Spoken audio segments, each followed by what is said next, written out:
What's cooking today, SJ? It's Kerala Porotta today. Let's get started.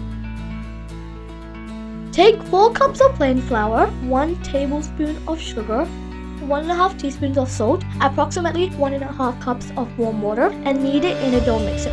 You can also knead it by hand, but using a dough mixer is way easier. Once the dough is ready and gooey and stretchy, cut it into 8 to 9 balls. Massage the dough with a mix of ghee and vegetable oil. Let the balls rest for at least 2 hours to soften. Take the balls and stretch it out as thin as possible, all the while massaging with oil.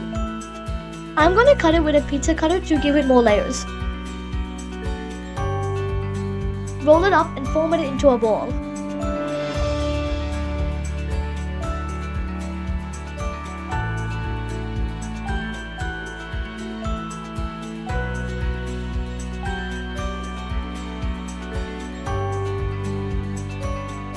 Make sure you cover it so it doesn't dry out. Now one by one, roll it out and fry it in a pan.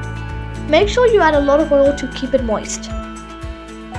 Once done, it's time to beat it up until it's flaky. And there you have it. Kerala Porotta, bon appetit.